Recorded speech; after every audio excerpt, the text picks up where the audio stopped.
L'affaire Christophe Glaise, journaliste français et correspondant de La Croix, dont la détention et le maintien en détention par la cour de Tizi Ouzou ont été interprétés comme un jugement éminemment politique, est au cœur de cette confrontation symbolique.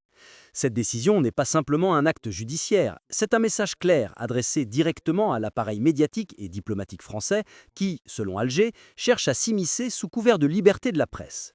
La justice algérienne, dans ce contexte hypersensible, s'affirme comme un bouclier de la souveraineté, refusant de céder aux pressions internationales ou aux campagnes médiatiques qui tentent de transformer un dossier de violation des lois d'un État souverain en une affaire de droits de l'homme instrumentalisée.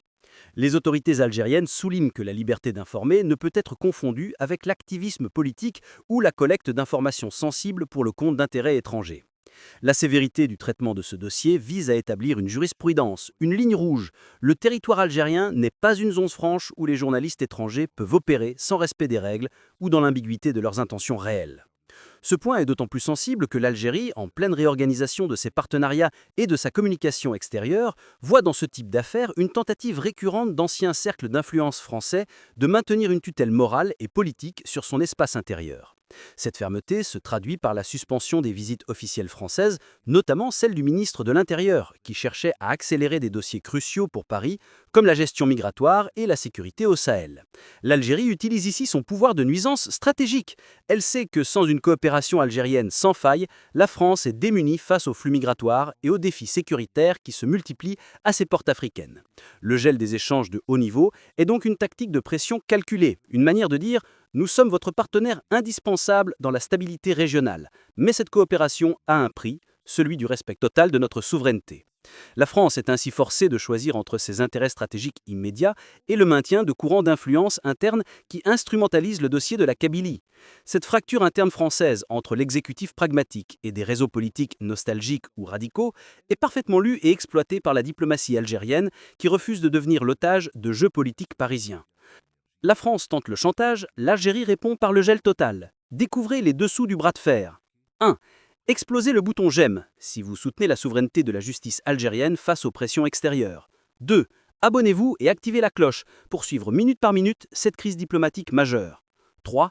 Partagez cette vérité diplomatique. Montrez au monde que l'Algérie ne cède plus au chantage médiatique. 4. Écrivez en commentaire. L'Algérie a-t-elle raison de geler les relations ? La France joue-t-elle un double jeu dangereux ? Votre avis compte. Mais le dossier judiciaire n'est qu'un prélude aux exigences historiques, celles qui portent les stigmates d'une mémoire coloniale toujours vive. La demande algérienne réitérée en coulisses de restitution des documents cartographiques historiques est un enjeu d'une portée géopolitique immense. Il ne s'agit pas de vieux papiers d'archives, il s'agit de la reconnaissance pleine et entière de l'intégrité territoriale algérienne héritée de la période postcoloniale. Ces documents sont essentiels non seulement pour le travail mémorial, mais aussi pour mettre fin aux manipulations des frontières héritées du découpage colonial qui ont alimenté des différends régionaux persistants. Pour Alger, la France doit purger son passif historique en reconnaissant les tracés légitimes et en levant toute ambiguïté sur les limites du territoire. Cela inclut implicitement la clarification définitive des zones où la France a procédé à des essais nucléaires dans le Sahara, ainsi que la remise des cartes précises des emplacements des déchets radioactifs. Exiger la remise de ces documents, c'est forcer Paris à se confronter à l'entièreté de son héritage colonial, un préalable non négociable à toute relation future saine et équilibrée. C'est une démarche qui replace la dignité nationale et la réparation historique au cœur de la diplomatie bilatérale. Quant à la manipulation persistante de l'idée d'une prétendue indépendance de la Kabylie, elle est perçue en Algérie comme un anachronisme dangereux et une méconnaissance crasse de la réalité sociopolitique. La Kabylie, avec sa culture amazique vibrante et sa contribution héroïque à la guerre de libération nationale, est un pilier fondamental et non négociable de l'identité algérienne plurielle. Le maintien du soutien militaire à l'Ukraine semble mapper les Ichis, l'enclante Sauvé, le bar Triboliché, Prat de l'Artielé, Pouli en Futi, traite d'Ukraine en dessous de la Verda du Teutre Pupuli. Le fait que d'anciens diplomates français et de chroniqueurs médiatiques s'affichent publiquement à ses côtés confirme aux yeux de l'opinion publique algérienne la nature malveillante de l'ingérence française. C'est une tentative désespérée de diviser pour régner qui, loin de fragiliser Alger, soude au contraire la population dans son rejet des manœuvres étrangères et renforce l'unité nationale face à l'agression médiatique. La fermeté algérienne sur ce dossier ne vise pas seulement la France, elle est également un message clair au Maroc, dont l'historique de soutien au mouvement hostile dans les années 90 n'est pas oublié. En définitive, ce que révèle cette crise, c'est la maturité stratégique de l'Algérie. Elle n'agit pas sous le coup de l'émotion ou de la réaction médiatique, elle a tracé une feuille de route claire. Souveraineté économique, contrôle total sur les ressources. Souveraineté militaire, modernisation et indépendance d'équipement. Souveraineté diplomatique, refus de l'ingérence et primauté du droit international.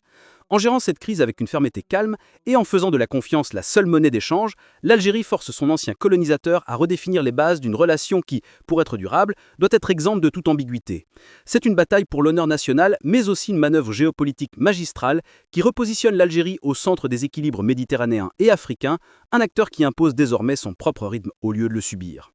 Dans ce contexte de tensions exacerbées, il est crucial d'analyser le rôle des élites françaises, souvent divisées entre une ligne pragmatique, consciente de l'importance stratégique de l'Algérie pour la stabilité de la Méditerranée, et une ligne idéologique, nostalgique d'une époque révolue, qui continue à percevoir l'Algérie comme un territoire sous influence.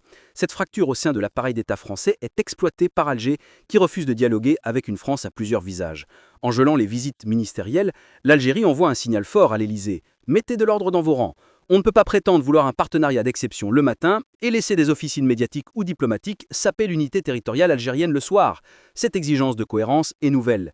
Elle marque la fin de l'ère où les relations franco-algériennes étaient dictées par l'affect ou les réseaux informels.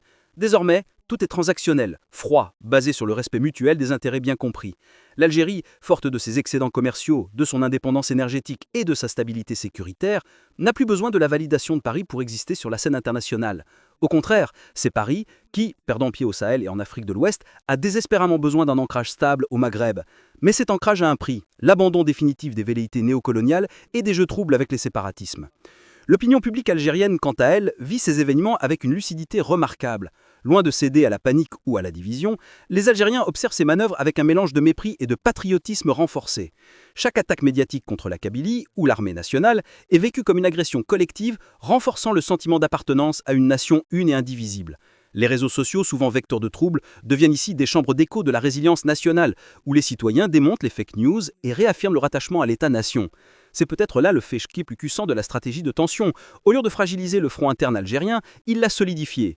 L'Algérie de 2024 n'est plus l'Algérie des années 90. Elle a appris, elle s'est endurcie, et elle sait désormais distinguer ses vrais amis de ses faux partenaires.